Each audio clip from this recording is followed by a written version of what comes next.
Welcome to the Storyfield. This is a podcast created and sponsored by the Allen Firm. This is Josh Allen, and I'm joined by Micah Petrie. I think you'll agree that life is complex, business is hard, and living a life of faith can feel complicated. We know it's discouraging when movement in your life or business or faith has stopped. Well, you're in the right place to hear some great stories of normal people just like us who will inspire you to move forward in life. So thank you for joining us. Today, we know you're going to be encouraged.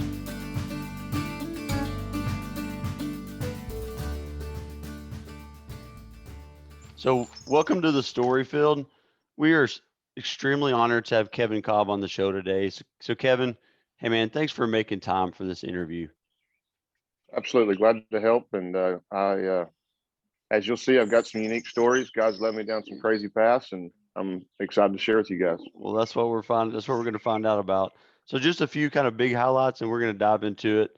So Kevin, you're a Stephenville high school grad, and then you went on to play college football for as a quarterback for Houston Cougars, and that was under Art Briles. Is that right? Yes, sir. Okay. And then in 2007, you were drafted in the second round of the NFL, and played 4 years with the Eagles, 2 years with the Cardinals, and then on to 1 year with Buffalo. And then I know you're an entrepreneur by heart. So upon your retirement from the NFL, you were involved in founding and operating multiple businesses, and just still continue that today. And I guess the rest of your time, you're probably focused on your large family and hunting and fishing. So you have our heart on that as well. So thank you for making time today. You bet. Yeah, you nailed So- it. That's pretty much the long and short of the last 15 to 20 years.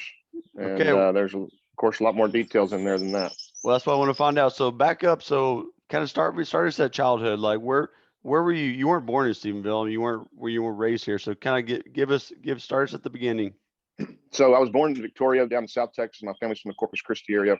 My parents, my dad was a Navy brat and moved all over the place, settled in there. And I always say he must have been a really bad coach because we moved like 11 times throughout my childhood. I think 7 different towns, something like that. But we ended up in Decatur, which is in North Texas.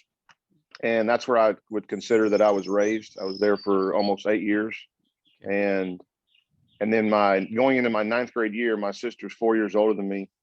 Going into my 9th grade year, that was where we said we would make a switch if we ever got the opportunity. And we saw what Stephenville was doing. My dad wanted to coach under Art, and of course I wanted to play under him, and it's a great community. So we made the move.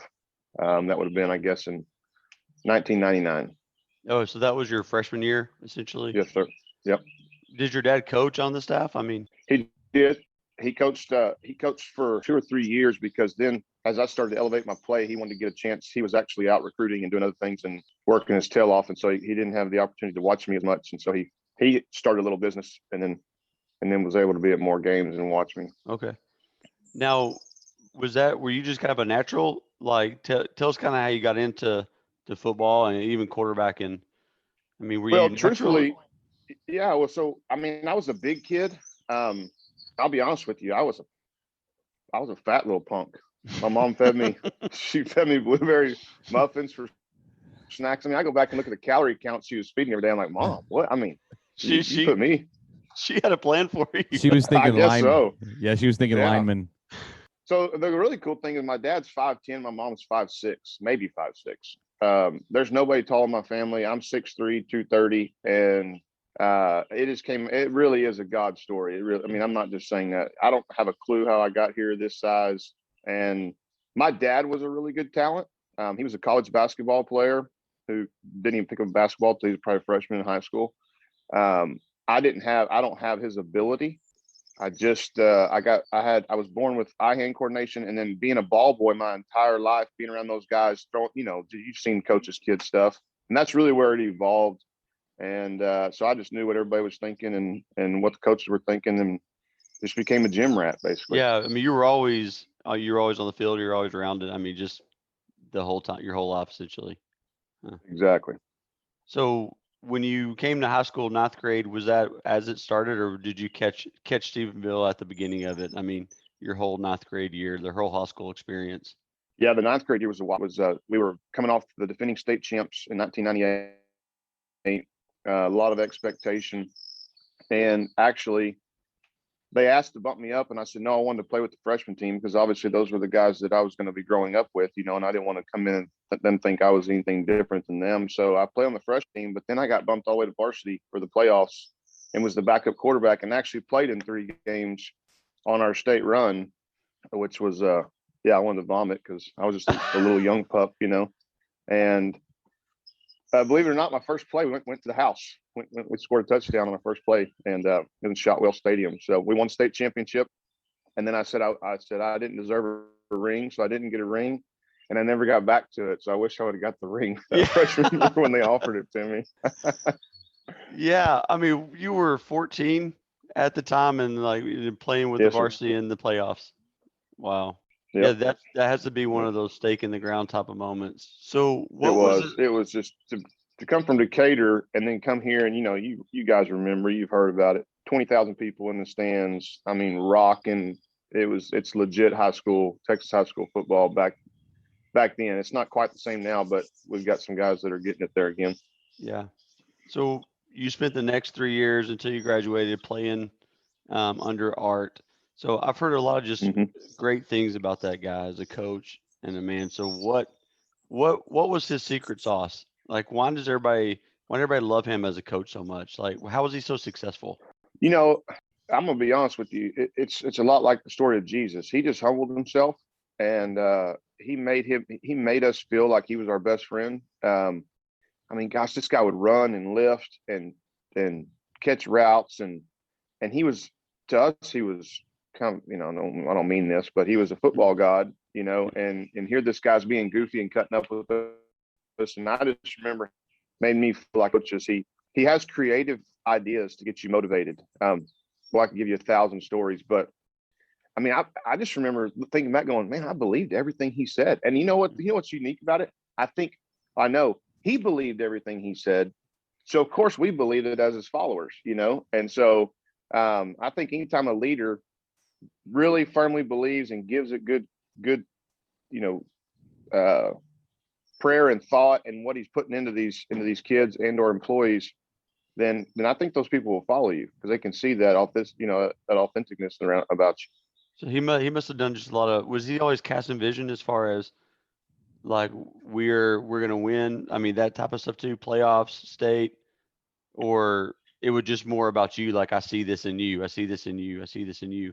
That's an interesting question. I would say we didn't make it our goal. Like, we knew the state championships were our goal, but we didn't sit there and say we're winning district. If we win this game, we win district. We didn't say stuff like that. We were so focused on the details, and he would just teach us, hey, it's all about repetition. Hey, it's all about how hard you push through this rep. But again, he's doing it way harder than what we could ever dream of. And so I think probably the combination of casting out vision, but not making, it's kind of, this in business. Sometimes dreamers get their butts kicked. I always tell young guys that come to me, I said, quit being a dreamer. Just go to work every day. And then, but keep your vision out there, but don't dream every minute of the day. You'll forget that you got a job to do, and he was pretty good about that. That's interesting. I appreciate you sharing about him because I was going to say, so you weren't even, after high school, you went to U of H, but if I remember correctly, I think you were signed to go somewhere else until U of H said, hey, we're bringing in Art. Right. I'm guessing that connection was so tight that you were like, all right, well, I'm just going to go ahead and follow that guy. You know what? It's really unique. So he was at Texas Tech. So after we won the state championship my freshman year, he left, but all the coaches stayed, and we had all the same staff. And it's the staff that went to Houston, ended up going to Houston. So I committed to Oklahoma State at the end of my junior year, and loved Stillwater, Stephenville, that whole deal. Was really excited about where the program was going at that point, and did. And then he got the job at Houston, and I know that everybody thought that's what I was going to do, but I was really heartbroken because I really like Stillwater.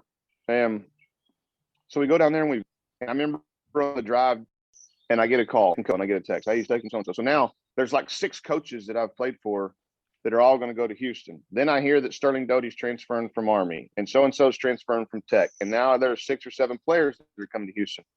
So I felt some pressure to go.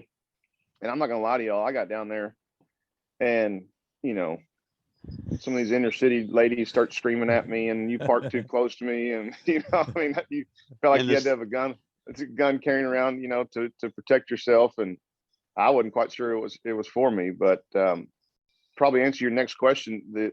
What actually tilted it, what swayed it, was I had a friend's dad come over to me and say, "Hey, I know you love Stillwater, but you're not going to make it in the NFL." And I was like, "Yeah, I know. I'm not trying to play in the NFL." And he goes, "More than likely, you're going to be a businessman, and Houston has a lot more opportunity for you than Stillwater, Oklahoma. So keep that in mind." And I literally remember my pros and cons list, and that was the last one. It was 13-12 in favor of Houston because of that. Oh my gosh. Mm-hmm. Yeah, man. I mean, even kind of looking back over the last years for you, but that's a hard thing for him to say. I know you didn't want to go to, maybe you said you didn't want to go to the NFL, or that wasn't really on your chart, but and that's a little bit of a tough thing to hear too. Maybe, I mean, maybe it's always in the back of your mind. You know what? It really wasn't. I didn't Huh. think I was good enough. I wasn't highly recruited. I had 6 or 7 offers, good schools. I mean, some really nice schools offered me, TCU and Tech and Oklahoma State, Purdue, obviously Houston. But I wasn't somebody who had a box full of them. So Yeah, your focus is on just getting around. yeah, the business my parents were coaches and teachers. Yeah. Yeah, we didn't have any money, so they were just like, "Hey, son, well, don't be thinking too big yet." Yeah. Yeah. Okay, so 4 years down there, you played. Where was it? Did you play 4 years, or was it longer or shorter? Under No, I played Art? all 4 years. I started as a freshman. Yeah. What was that experience like? I mean, so obviously, I mean, Mike and I, we don't have any real, you know, that type of experience in college. I mean, we're not athletes, so it's just like, I mean, Right. so what is it like to be a college athlete? I mean, to me, it seems just extremely difficult. I mean, it's like 2 full-time jobs, but It is. I don't even know what it'd be like to be a college student, so I can't even speak. I mean, obviously I was a student, but you're a student athlete, and I think back and I think, man, we had no time. I mean, seriously, just from 5:30 to 9:30 at night, you just were going all the time. Luckily, school was pretty easy for me, and we had some really good professors that helped in some areas. But I don't think you do any better. I think you were naive to it. We started off like 6-1 or 7-1 that first year, and our only loss was to Michigan at Michigan, and they were number 2. And we actually, although the score doesn't resemble that, but I ended up having an incredible year. And I looked up and had no idea what I was doing. I just had my head focused, and I think I threw 36 touchdowns. And then here's a great story. I'm sitting there, and one of the guys in our conference, I forget his name slipped me right now, but he was at Tulane, and he gets drafted like 22nd overall to the Buffalo Bills. And I was picked above him in conference in the coaches poll. And it's like, ding. And I was like, I remember I was calling my sister, and I said, "Amy, I think I might be able to play in the NFL." And she's like, "Shut up. You can't play in the NFL." No, seriously, this guy just got drafted in the first round. And you know what the best thing was, guys? I remember sitting down that night, and I couldn't help myself. I started looking at ranches. so you were after you heard that, you're like, okay, I'm gonna go and start finding my ranch. Go find my ranch, just like a young kid. Yep, already trying to spend it. You're a real Texas man, though. Absolutely. Yep. So what was, as far as just like the college football experience, was there a favorite place to play? I mean, besides home, was there one of the coolest kind of experiences? Like, man, you loved playing here, or just a cool experience because it was so hard to play there? What's ironic is home was not where we wanted to play, because home, we were at that point, we would attract 12,000-13,000 people. I was playing in front of less people there than what I was at Stephenville. Yeah. And I mean, there was times they said they were going to shut the program down because we couldn't get enough people out there. And I mean, there was some incredible pressures we were feeling as student athletes. And so we went 3, and we won the conference for the first time since Andre Ware or whatever. And the conference championship was at Houston, and they sold out the stadium. We won 5 in a row and came back home after a long road trip. And literally there's 13,000 people in the stands, and it's crickets. And we were just blown away that this even existed, So I think that would be the proudest moment for everybody that was involved through those 4 years was, and I know that sounds cliche, like you said, other stadiums, but literally our stadium was one that we were not fired up to play most of the time. Yeah. Yeah. Thanks for sharing that. Yeah. Well, so how does the drafts work? So what happens? How do you even get on the radar? Are they already looking? Like, just act as if we do not know, because we don't. So okay. All right. So, well, obviously there's people throughout the year that come and visit. Scouts are in and out all the time. So you're kind of getting a baseline for, is there interest in you? And then you go through this, at a certain time, agents have to request meetings and they have to go through the school for you. So you're literally right there where you were doing study hall and you're meeting agents in there, and you kind of go through this process of trying to pick, get that narrowed down to one or two. I would say that's the most important thing for a student, for an athlete that's going to go into, professional sports, is you've got to pick the right agent. And so I picked a group called Select Sports Group out of Houston. They had Cliff Kingsbury, Wes Welker, actually ended up representing Art later on. They got Case Keenum, just to kind of forget. Well, there's some other bigger names now, but anyways, the kind of guys that I thought that would be my friends if I was around them, and they were all satisfied with them. So you pick them, and then I actually didn't graduate because this is February of my fourth season. See, I didn't redshirt. So I still like 18 hours to graduate, and my mom's so mad at me that I've never gone back and finished, but whatever. Guess I could have done that for Mother's Day. I could have surprised her. But so then you get invited to the Senior Bowl. You hope to go to a bowl game, one of these bowl games, and I got invited to the Senior Bowl. That's the best one to go to. And you go size up against these other guys, and then of course you get invited to the combine.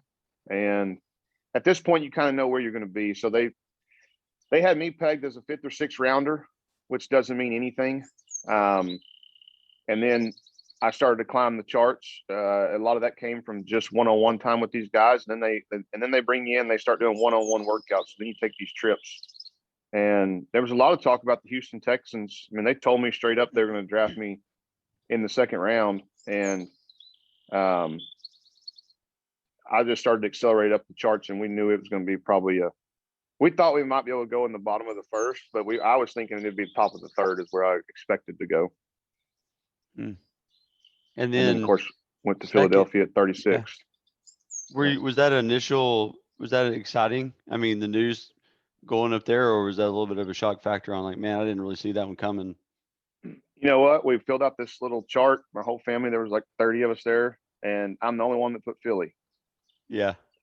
Yeah, I knew it when I was there. I could tell by the way they were treating me, and Andy's pretty coy. He did some sly things to make sure that I didn't jump too high for him, but I could just tell there was some sort of connection between us. I was not excited about going to Philadelphia whatsoever. Still am not. I mean, I don't care if that gets publicized or not. It was just a different place for me. And thankfully I'd been at Houston for a while, so I was used to the big city at this point, but Philly's still another animal. Yeah. So you get drafted.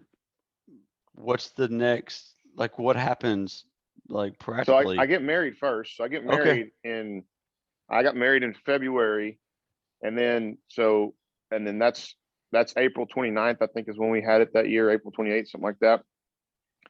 And I get drafted high enough because they had traded back. So I'm the number 1 pick for this draft class. I get the number 1 jersey and everything, I'm sitting at my pawpaw's farm in South Texas and thinking I'll just show up to minicamp in a week, and rookie minicamp. And no, they call me and they're like, hey, you need to be here in the morning. And I'm like, what? It's like 7:30. And Whitney that's my wife, Whitney. She gets on the phone and she calls J.C. Penney's in San Antonio. And how long are y'all open? We have to haul butt over there and get a suit that's about 4 sizes too big. It's the only one on the rack. And then I fly out at 5:15 the next morning with her, and we have to go do the Philly cheesesteak cooking. I mean, it's just a big, road show at that point. And you're exhausted, you're confused. They put us in this little dumpy motel, believe it or not. And I think the guy got shot outside of our door. Oh, man. Yeah. It Like, was a mess. That's how you know you're the number one pick in Philly. Exactly. Yeah. It was a Residence Inn, and I know it's at some point when we were there, somebody got shot outside of our door. You're like, Yeah. you signed on the dotted line. So Yep. And the funny thing is, me and my wife were sleeping in the bed, and right next to us was I forget his name. He's gonna be so mad if he ever heard that I forgot his name. He was a wide receiver from Mississippi, and he's sleeping in the bed next to us, and we're just, hey man, good morning. He's like, hey. Crazy, man. Yeah. So you don't even get your own room; you have to share it with somebody else. Had to share a room. Yep. We're like, we're professionals now. Yeah. A lot of guys go through that. You know, you can imagine coming from like a Clemson. I've been to Jaguars facility. They were very interested in me. It may be better now, but I forget the number one picks. But coming from Clemson and all the money that's provided to that football program, and then I'm telling you, there's rats running around in the Jaguars locker room. Yeah. So he probably got big shock this last week. Man, that's interesting. So then do you start your training really soon after that? After you kind of did the road show? I mean, pretty soon thereafter that you start training, y'all moved.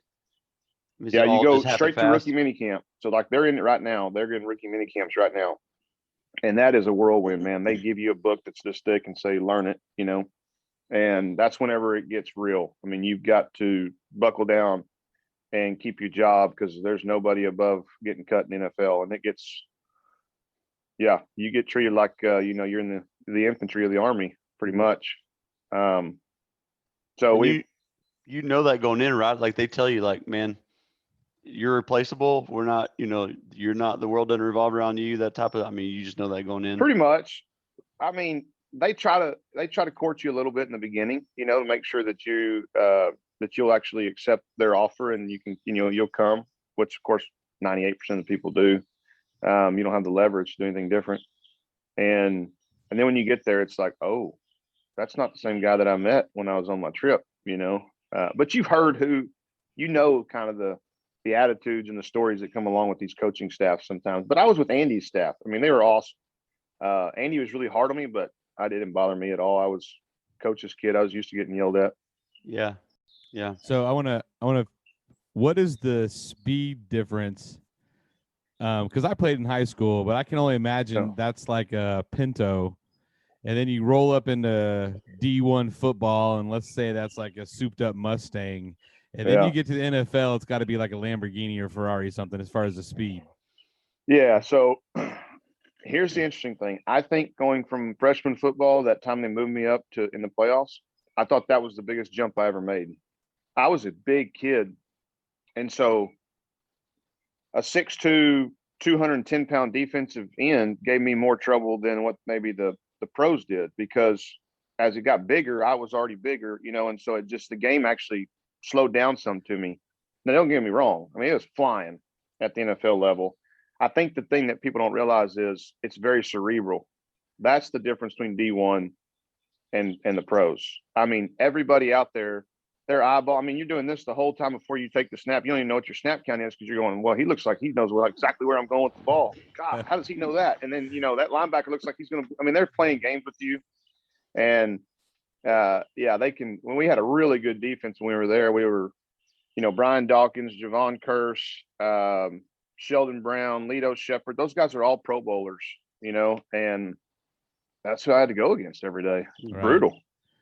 Yeah, I've heard that like at some point it slows down. It doesn't really seem like it's that fast because you're just so, I guess you just adapt to it, or your brain just works so much faster to pick up stuff that it doesn't seem physically fast. So yeah, that makes total sense.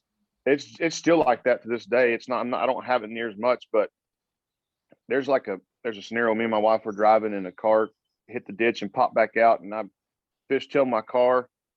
And the guy's grill guard hit the side of my truck, and she's like, how did you miss that? How did you even see that coming? And to me, it was just, and this is right in the heart of my NFL career, it was super slow-mo.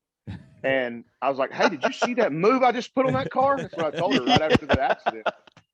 And we got out, guys, and there's a pinstripe of paint off the side of my truck where I fishtailed around, and the guy's grill guard was coming like this, and he barely caught the paint, scratched the paint off the side of my truck for about 6 feet. And I was like, yeah, that's what, you know, that's a good move. I was pumped up. Nailed it. And we're like, oh, let's go check on the guy. Let's go make sure he's okay. You know, That's funny. but it was amazing. Some of the things that my mind was geared to, you know, it just, nothing got me rattled, and you could see it coming from a mile away. It's really, you know, bizarre, but 30,000 hours of training will do that to a person. Right. And this is my last NFL question.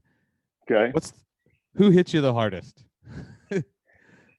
The worst hit, the worst hit I ever had was Brian Arakpo at Washington.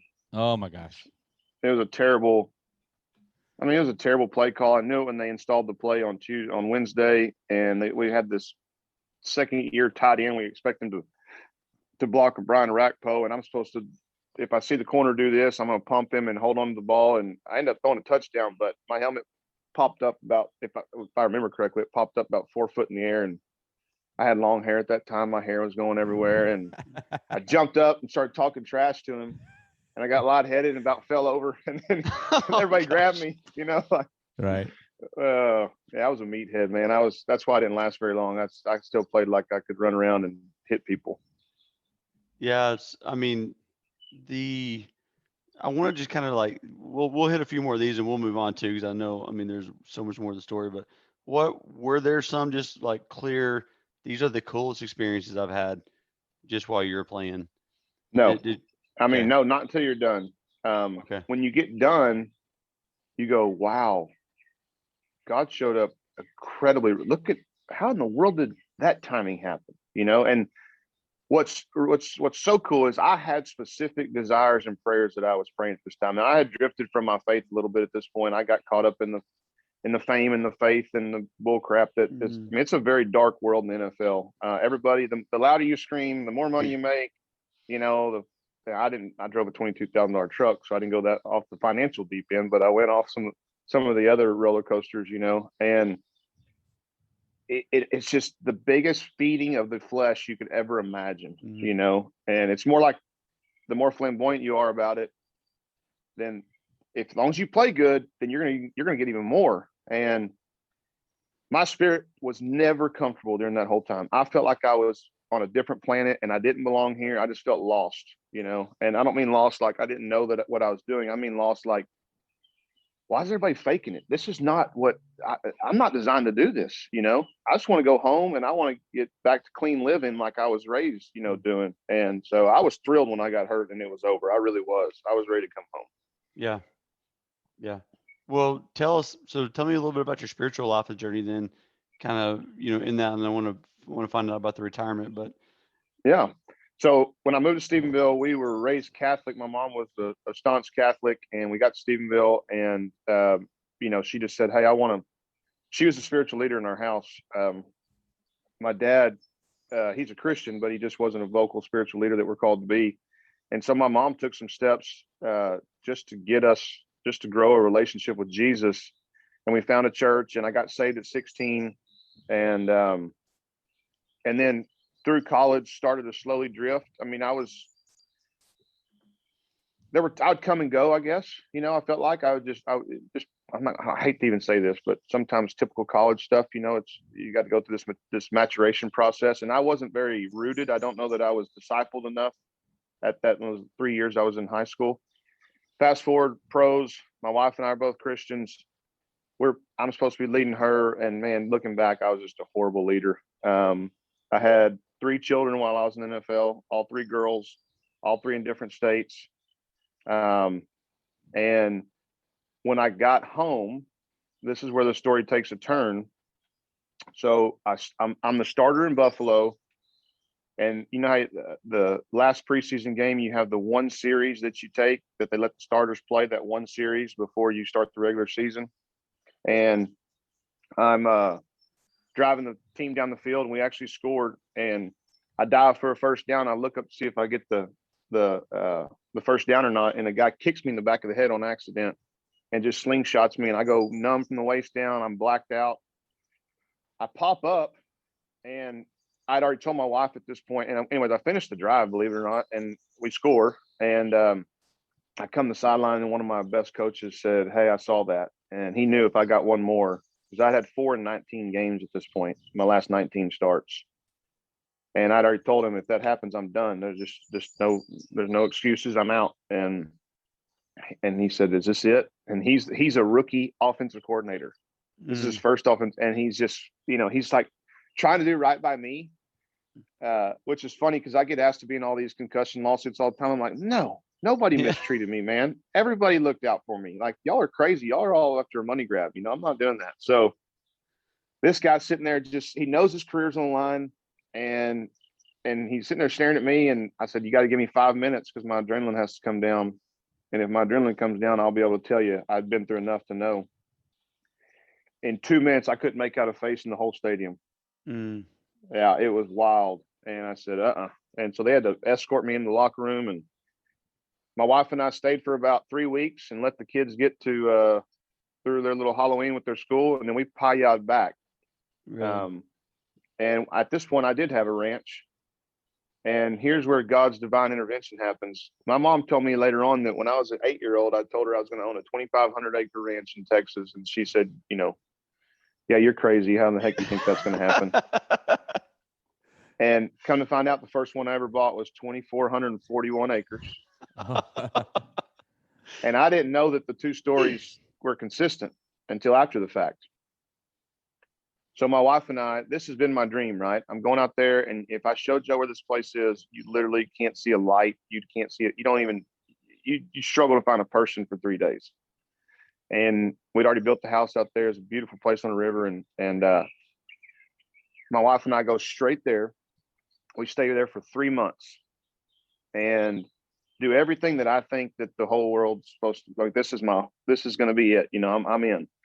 And I made it. I made more money than I thought I was going to make. This is the whole story. This is going to be awesome. But how old were you at this? How old were you at this time, Kevin? Good question. 29. Okay. 29. And I was trying to think if I had my 4th child by then. I don't think that I had. No, I haven't. I had not. So we spend every day hunting, fishing, cooking, just good family fun. And my wife just sits back and she lets me have my time.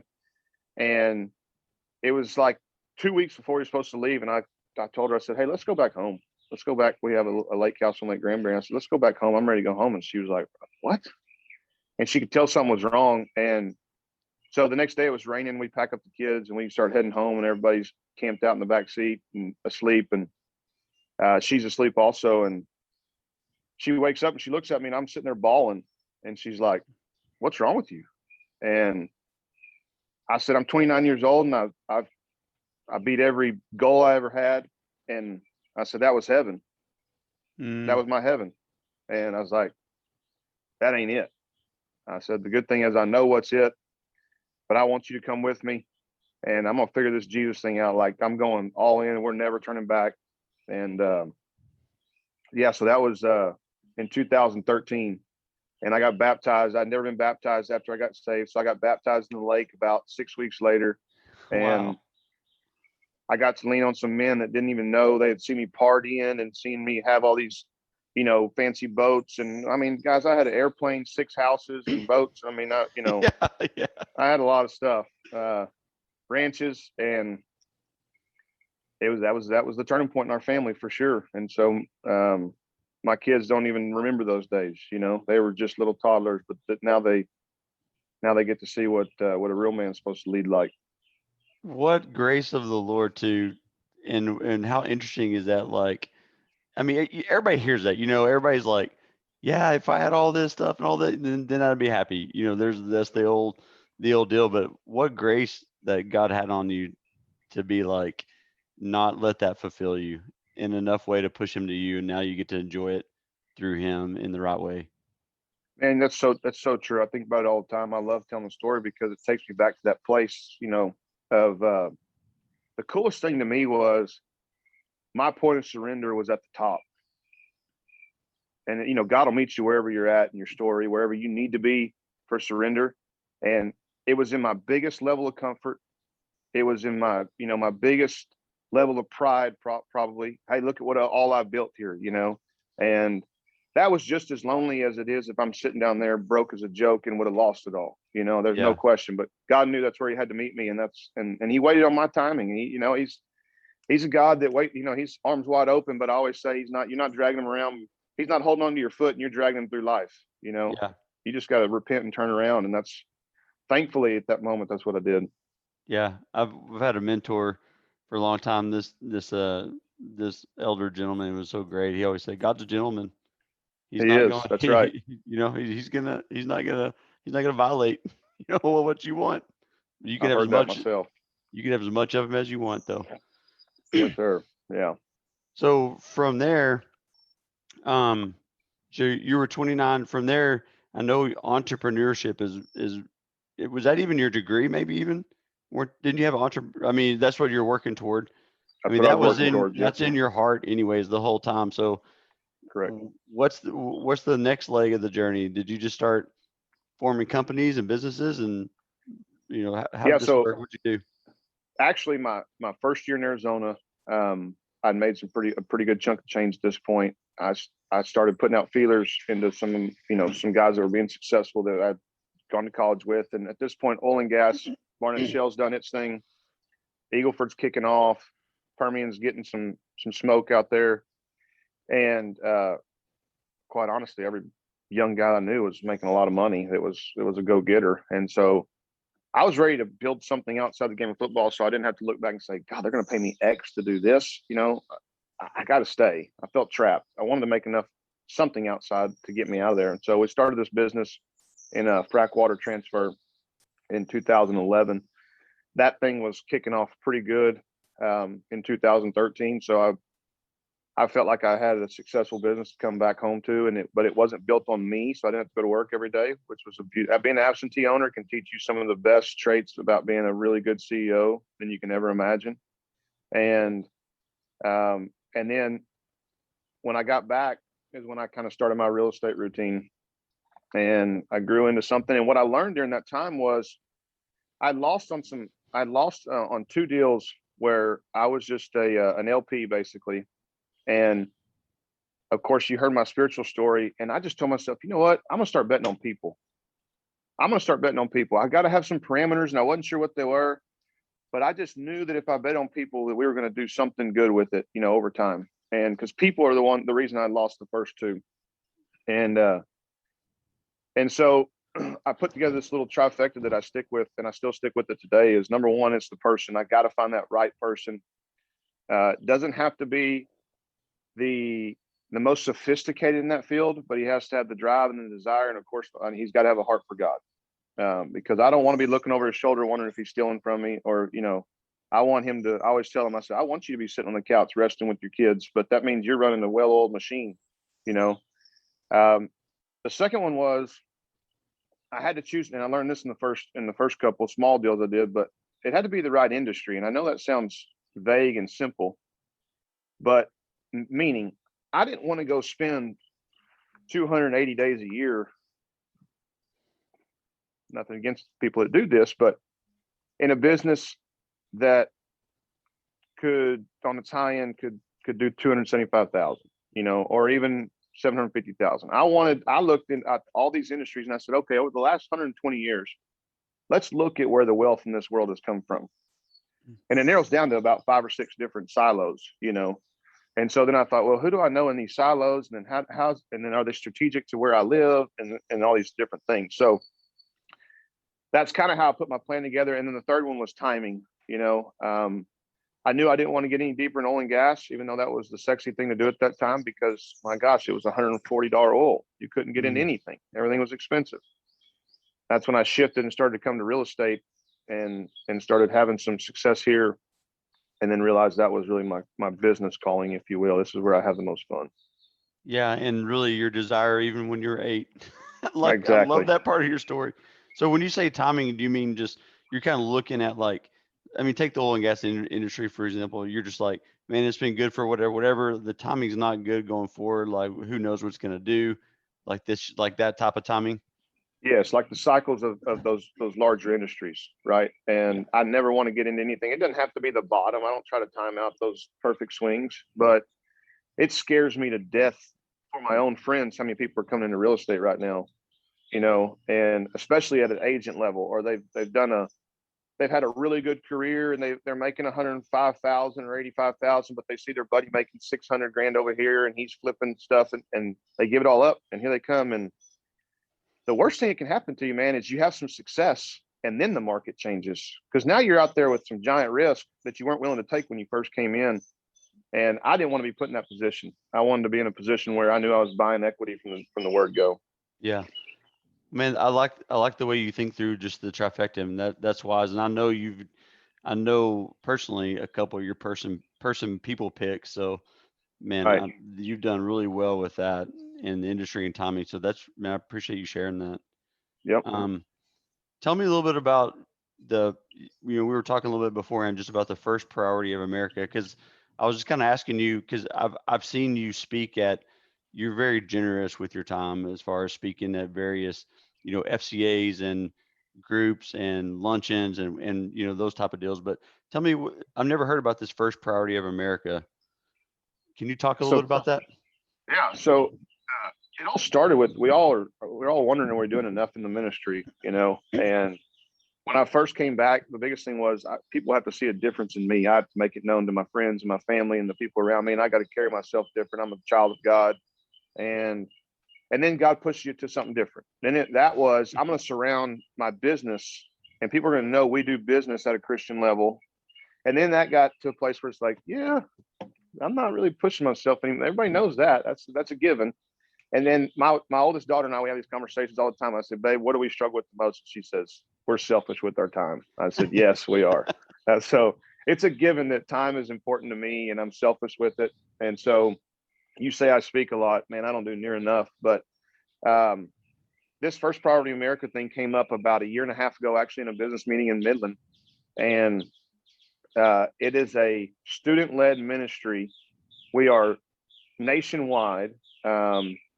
And so what we do is we go into a community. It's really neat. We go into a community, we'll raise some funds, and the funds are very conservative in consideration of how many lives we touch. And we have a team. We have this basically implant team that comes in and they put these functions together and they raise some money enough to get this thing launched. And then we will get with local youth pastors. It's non-denominational. We're all Jesus. And I've had a mentor of mine tell me I get picky on some stuff scriptural wise sometimes, and he'll say, Kevin, don't fight our side, fight the other side, man. Like, don't, we're not all going to agree. How gray scripture can be in some really distinct areas sometimes. And so we went non-denominational with this, and the youth pastors come around it and we get them involved. And all of a sudden they say, wait, one of my kids just got saved. And it inspires them. And then all of a sudden and then what we end up doing is we end up sliding out, and the students and the local body, they're the ones that actually adopt this thing.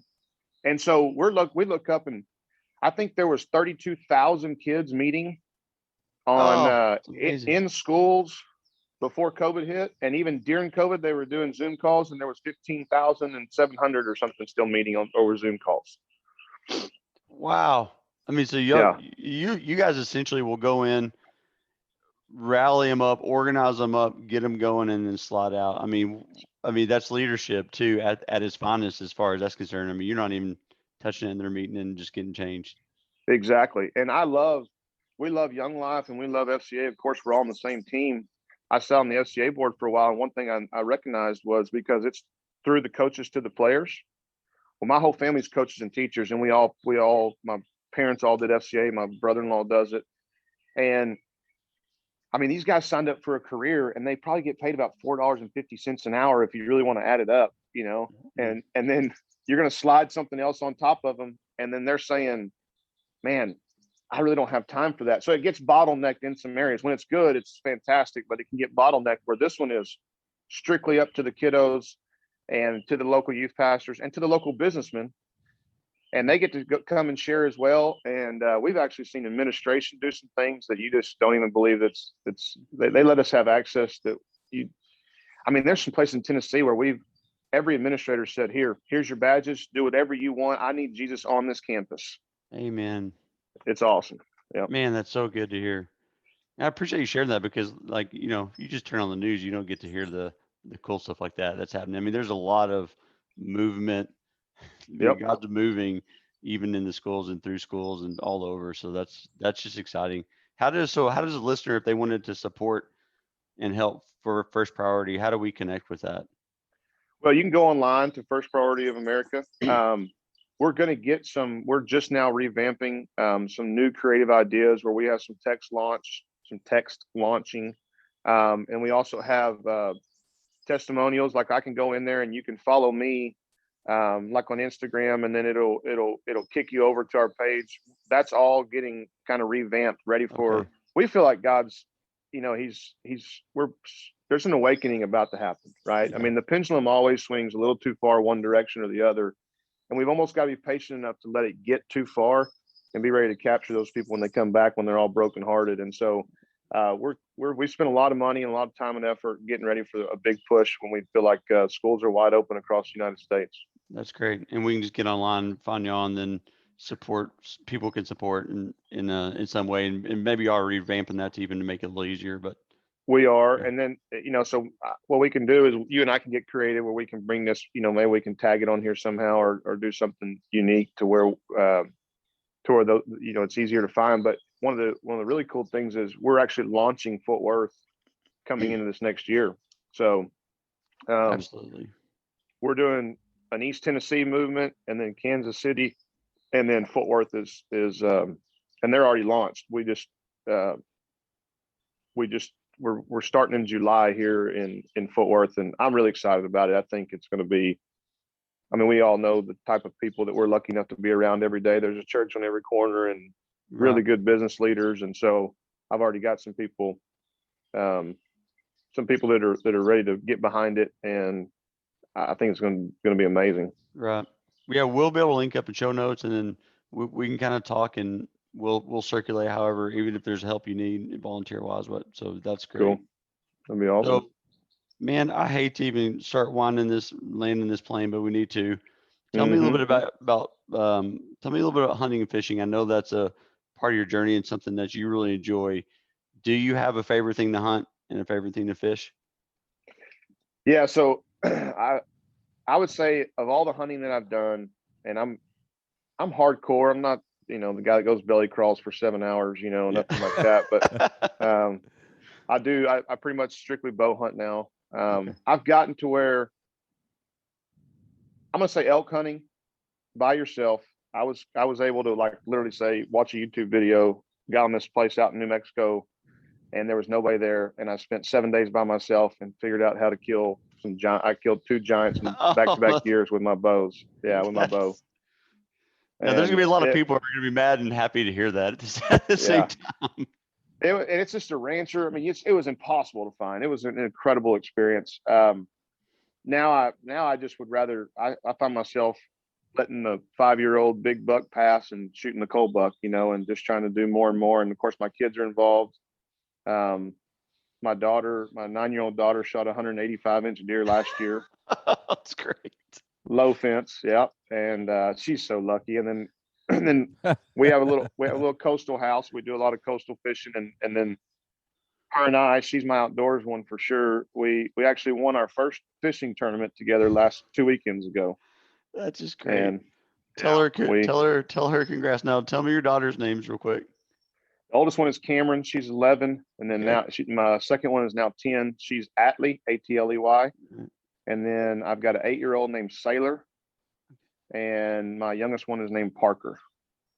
That's great. What a blessing. I mean, and just family life. It seems like the Lord's really just reshaped your priorities, and you're just all in. I mean, you're taking them hunting already, fishing, winning tournaments. I mean, it's fun to see that on the outside. But what's the experience like raising 4 girls? I don't know. Well, you have a sister, so. It was easier about a year ago. We're getting into that transition of life. I'm sure everybody knows what I'm talking about. And I mean, my girls are very disciplined, and they know that, not to buck the system. And some of that stuff's going out the door right now.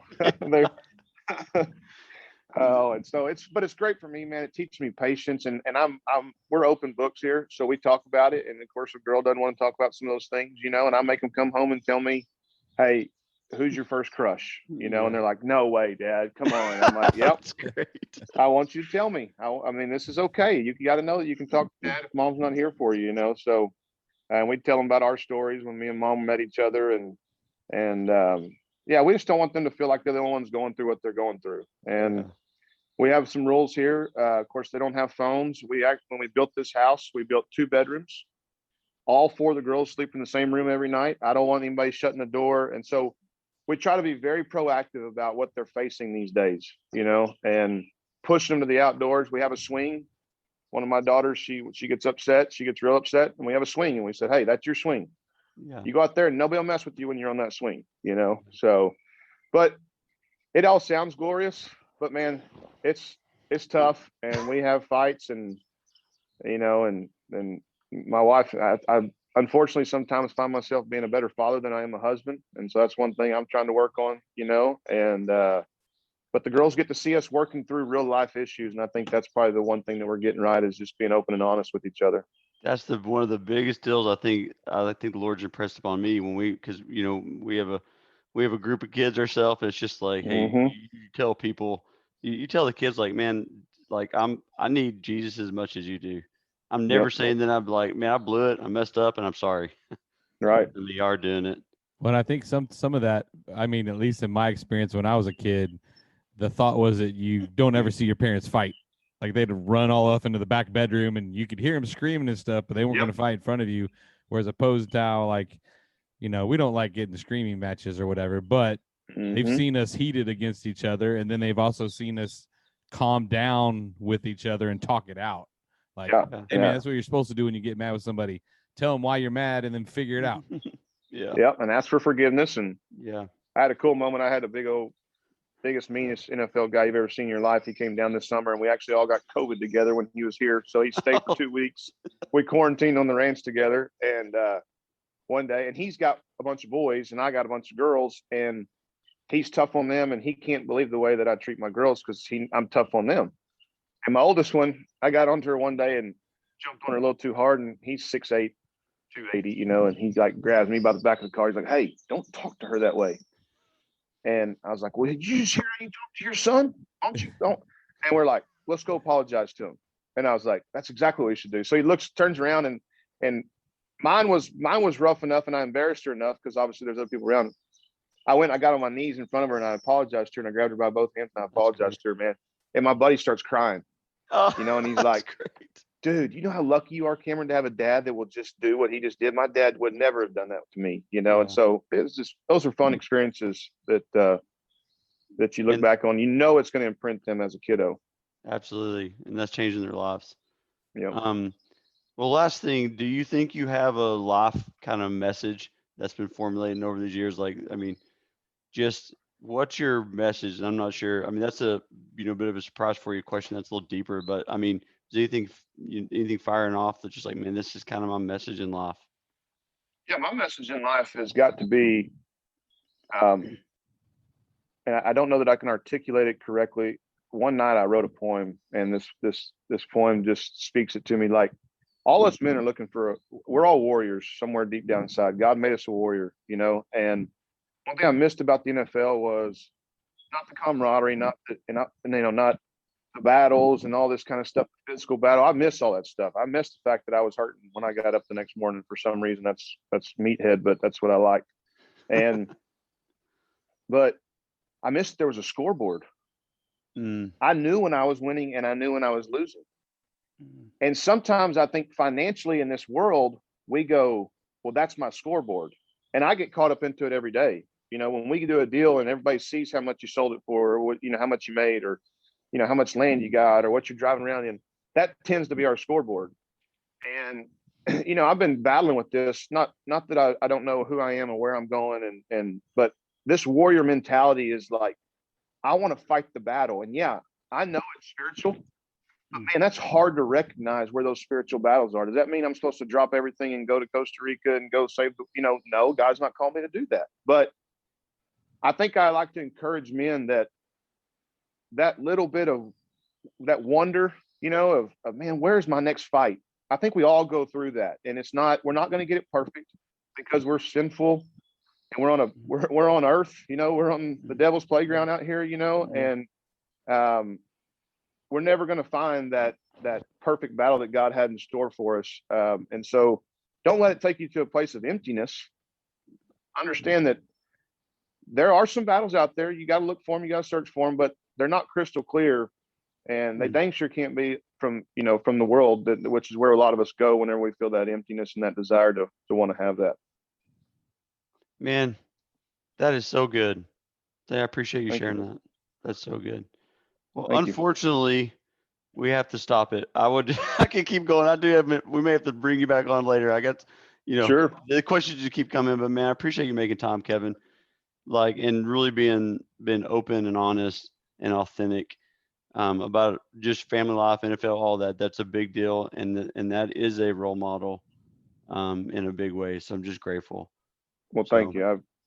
I've made a lot of screw ups, and I'm still screwing up every day, and I'll do it again in the future. But I guess we can at least share our battle scars with each other. Absolutely. Well, man, thank you so much, and we'll look forward to connecting some First Priority of America information and see how people can help, and we'll go from there. So thanks, Kevin. Okay, guys. We'll see you. Hey, this is Micah. Me and Josh would like to thank you for joining us in the Story Field today. We hope you've enjoyed our discussion, and to learn more about us and the Story Field, visit thestoryfield.com. This podcast is sponsored by the Allen Firm, legal guides for many of life's situations. To learn more about the Allen Firm, visit allenlawfirm.com. Have a blessed day, week, and year, and we will see you next time on the Story Field. This is Josh again. I just wanted to thank you for listening and let you know that this podcast is really about hope and about giving you hope for your life. So if you're listening and you're in a place where you're really feeling hopeless right now, or if you do not know Jesus, we have some great news to share with you and would love a chance to pray for you. Email us at hope@allenlawfirm.com. That's hope@allenlawfirm.com, and we'll reach out to you soon. Thank you for listening. God bless you.